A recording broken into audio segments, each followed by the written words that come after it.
estudante! Continuando a semana de acolhimento do ciclo 2, quero lembrar que o PET 2 está disponível para download no site estudeemcasa.educação.mg.gov.br.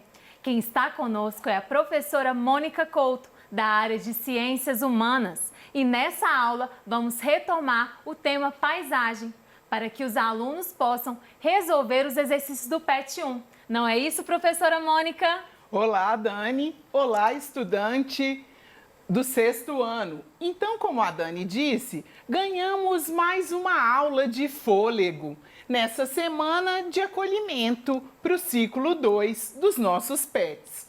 Então, para você chegar com todo o gás no próximo ciclo, que tal retomarmos alguns dos conceitos que trabalhamos nas aulas do PET 1? Se você se lembra, dissemos sobre as paisagens. Dissemos que a paisagem é tudo aquilo que a nossa vista alcança. Mas mais do que tudo que a nossa vista alcança, a paisagem traz em si o nosso ponto de vista, a paisagem traz em si as nossas crenças, os nossos valores, as nossas ideologias.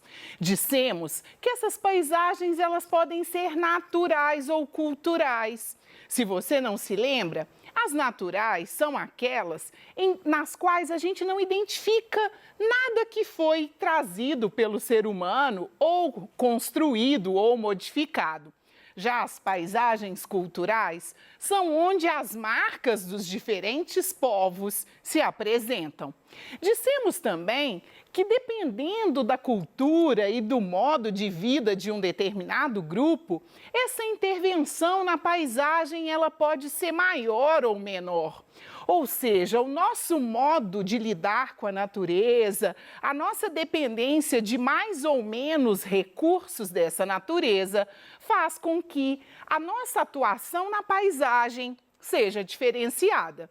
Aqui já estamos dizendo dessa relação sociedade-natureza, ou seja, como os diferentes grupos sociais, eles atuam nesse espaço. E aí, na segunda aula, a gente discutiu um pouco do município. Que lugar é esse, o município? Você se lembra que o município é o espaço onde a gente tem dentro dele dois outros espaços, o urbano e o rural. E aí você deve estar se perguntando, eu moro em Belo Horizonte e aqui não tem zona rural. E aí eu já te digo, né? A lógica do município é esse espaço, então, que concentra a paisagem da cidade e do campo. Alguns municípios brasileiros, como é o caso de Belo Horizonte, cresceram tanto e se desenvolveram tanto que a zona rural desapareceu da paisagem. Sobrou algumas características lá nos quintais daquelas famílias que ainda os conservam. Mas o município, então, é a soma desses dois espaços. E a cidade, se por um acaso o seu município tem zona urbana e zona rural, é o local onde é encontrada a prefeitura, os principais equipamentos urbanos e da administração desse município. Dissemos também que a nossa atuação como seres humanos, tanto no campo quanto na cidade, gera impactos ambientais que podem ser positivos, mas que na maioria das vezes são impactos negativos. Agora que fizemos essa breve retomada, eu te convido a participar comigo de um jogo e a Dani também, um jogo que eu chamei de quiz. Por que quiz? São perguntas, né, de múltipla escolha, que eu vou te dar um tempinho e dar um tempinho também para a Dani, para vocês tentarem responder. Como todo jogo tem regras, o nosso quiz também tem. Então, só para adiantar, você vai precisar de uma folha, que pode ser seu caderno, ou pode ser uma folha que está aí próxima, para você fazer o registro das suas respostas, porque elas serão úteis para a nossa correção e para o seu aprofundamento posterior. Você deve ler essas questões, que vão aparecer sempre numa tela amarela. Vamos te dar entre 10 a 20 segundos para você fazer a escolha da sua resposta. E olha, Cada pergunta só tem uma alternativa, então só vale uma escolha. Vamos então carregar o nosso jogo? Prontos para a primeira pergunta? Vamos lá. A nossa primeira pergunta, a sua resposta não é uma frase, talvez fique difícil para você representar. Então você marque aí a alternativa da sua escolha. Qual das 4 imagens apresentadas representa uma paisagem natural? Dá uma olhada, né? Observa bem os elementos que compõem cada uma delas. Então, vamos para a resposta e pensando aí qual foi a sua escolha? As pessoas que assinalaram, escolheram a alternativa D, foram os estudantes, então, que compreenderam que as paisagens naturais são aquelas formadas apenas por elementos da própria natureza. Aqui a gente tem um lugar que, por sinal, muito bonito, né? Por onde passa um curso d'água no meio de uma espécie de uma mata ciliar. Essa mata que funciona como os nossos cílios aí no entorno desse curso d'água. E é essa vegetação também que conserva aí o solo para que ele não venha ocupar, por exemplo, o espaço do rio. Então aqui a gente tem uma paisagem que não existe nenhum elemento que fomos nós, seres humanos, que inserimos nesse espaço. Para você que assinalou a resposta A, porque embora tenha umas pessoas, né, passeando por aí, por esse campo, embora sobressaia a paisagem aí, a questão do verde, isso é uma área de vegetação plantada, isso é uma plantação. E é um tipo de plantação muito inteligente, que a gente chama de um tipo de cultivo em curvas de nível, onde o que você for produzir é plantado em degraus para fazer com que a água da chuva, quando caia, não provoque nenhum tipo de erosão. Ou seja, não saia carreando todo o material dessa paisagem. Então, não é uma paisagem natural, porque é uma plantação que foi feita por nós, seres humanos. Para aqueles que assinalaram a alternativa B, a gente viu na aula, inclusive, essa imagem, né, da cidade de Ouro Preto. Então, as cidades são um lugar onde concentram os aspectos culturais. Aqui a gente tem uma cidade histórica, né, que tem diferença, às vezes, de algumas das nossas cidades, dos nossos municípios, onde você observa uma rua de calçamento, onde você observa os telhados coloniais. Então, não é uma paisagem natural, porque aqui, inclusive, tem até veículos, né? Então, antes, né? Uma paisagem natural. Isso! Olha, essa fala da Dani contribui muito, porque quando a gente pensa qualquer paisagem cultural, antes da ação humana, antes da chegada, do povoamento, ela foi uma paisagem natural. Bacana, Dani, a contribuição.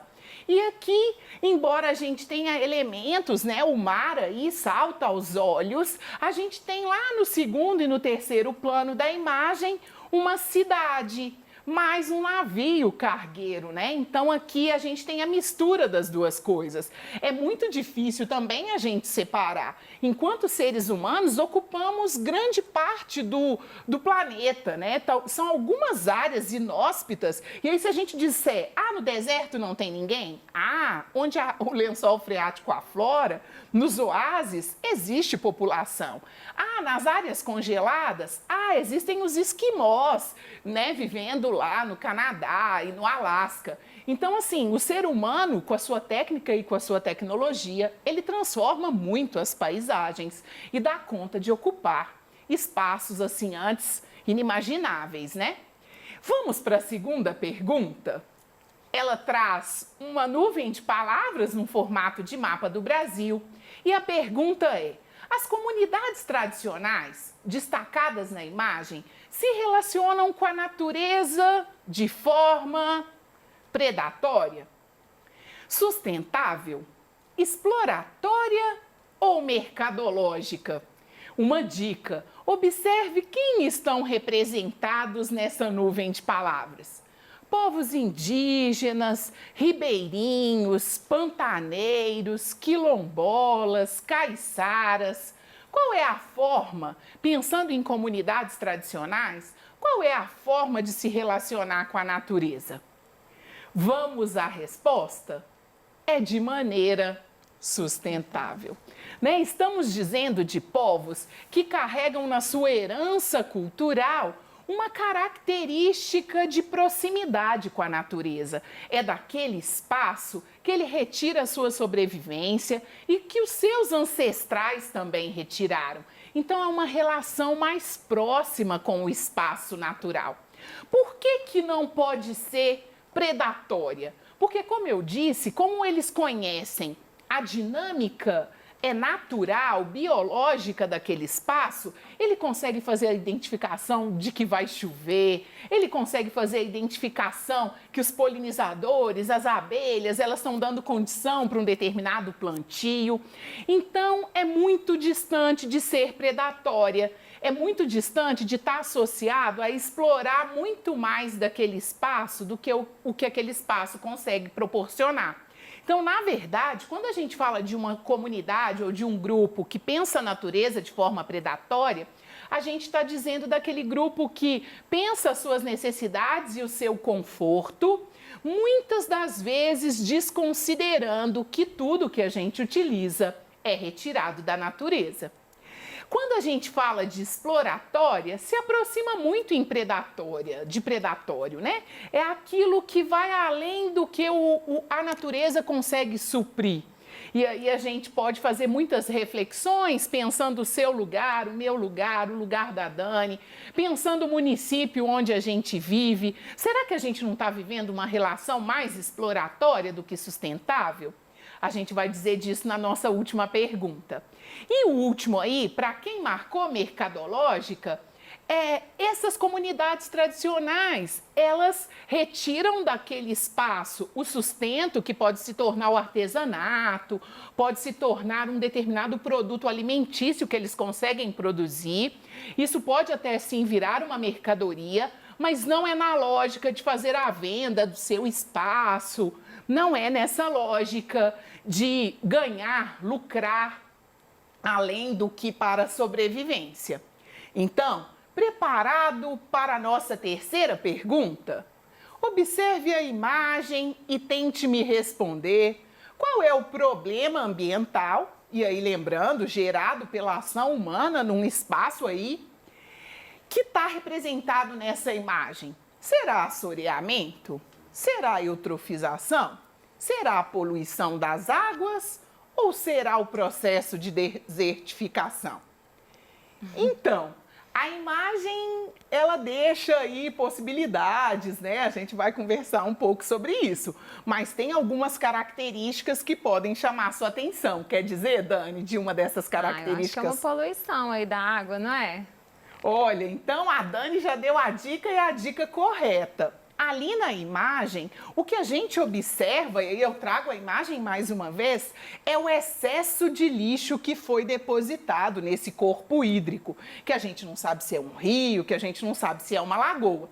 E dá para a gente levantar uma hipótese de que ali também deve estar chegando o esgoto, porque geralmente é por esses canais, né, que os nossos rios nas grandes cidades são transformados em depósito do esgoto e ele acaba chegando no curso d'água maior, descarregando então aí o lixo. Por que então que não podia ser assoreamento? Pela imagem, a gente não consegue observar a presença de sedimento, igual a gente está vendo aí na imagem. O excesso de terra, de areia e até mesmo do lixo que chega nos corpos hídricos, nos rios, nos córregos e ocupam o leito do rio. O leito do rio, que a gente chama de calha, é a parte mais profunda por onde o rio corre. Nessa região, essa população no período de chuva, provavelmente ela vai sofrer com enchentes, porque o volume de água que esse córrego dava conta de receber foi reduzido pelo volume de água, pelo volume de sedimento, lixo, terra que chegou. Então não podia ser assoreamento, embora o assoreamento seja um problema que nós também podemos evitar. Será que seria eutrofização? Nossa, que conceito, né? O que é isso, né? Eutrofização, lá nas ciências, nas aulas de ciências, vocês vão ter condições de estudar isso com mais profundidade. Mas ali, do jeito que está aquele rio, aquela lagoa, aquele lago, pode chegar nesse ponto. E que processo é esse? É quando o volume de nutrientes que chega naquele corpo d'água, rio ou córrego, aumenta muito. Então, você tem um volume grande de matéria orgânica. E quando você tem muita matéria orgânica, os micro-organismos começam a se organizar. Para isso, eles começam a absorver muito oxigênio. Então, o volume de oxigênio na água diminui a ponto dos peixes morrerem. Isso é uma imagem da Lagoa Rodrigo de Freitas, né, no Rio de Janeiro, aí, que sofreu em algum momento com a eutrofização. O porquê que não pode ser o processo de desertificação? Porque o processo de desertificação é quando o solo de uma determinada região, devido à falta de chuva e atividade agrícola, ele se aproxima de um deserto. Lá a gente tinha um volume de água, já dava para descartar a desertificação. Vamos para a última pergunta? Ela é uma pergunta que nos move, porque ela é uma pergunta que te dá o direito, a mim, a Dani e a você, de participar desse ambiente do qual somos parte. Então diz assim: qual a melhor iniciativa para minimizar impactos socioambientais nas cidades? A primeira iniciativa é participar de feiras de troca de livros, brinquedos, roupas, etc. A segunda, impermeabilizar quintais e jardins. Ou seja, transformar aquele espaço bonito que você tem na sua casa, que pode ser até um vaso, em um passeio. A outra, descartar o lixo em espaços públicos. Não sei se essa atitude é muito legal. E evitar o transporte coletivo.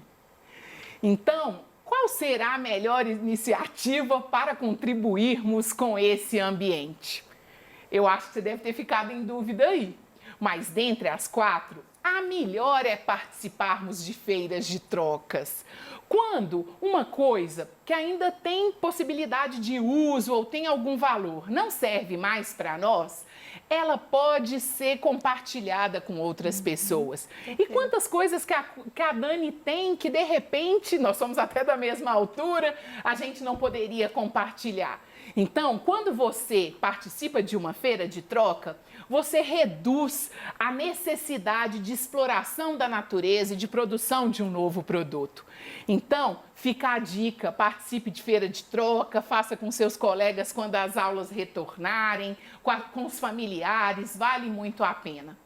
Por que não é legal impermeabilizar os nossos quintais e jardins? Porque é por lá que a gente arboriza os nossos espaços, além de permitir que a água da chuva tenha tempo de infiltrar pelo solo e chegar lá no lençol freático, para a gente não ficar com rios sem água. Por que não podemos descartar lixo em qualquer lugar? Primeiro, que é um hábito muito feio, e segundo, que existem muitas propostas de coleta seletiva. E se por um acaso você mora numa cidade onde não tem local para o descarte do lixo, de repente, quando você está andando, não custa nada levar até em casa e depositar no local correto. Com certeza. E a última aí que você deve ter ficado meio em dúvida, por que é importante a gente optar pelo transporte coletivo? E aqui eu trouxe algumas outras opções. A carona solidária, a questão de ir de bicicleta quando a distância é pequena. Eu sei que em muitos municípios é bem bacana o hábito, né, do transporte pela bicicleta, porque além de você desafogar o trânsito, você contribui com a redução dos gases poluentes.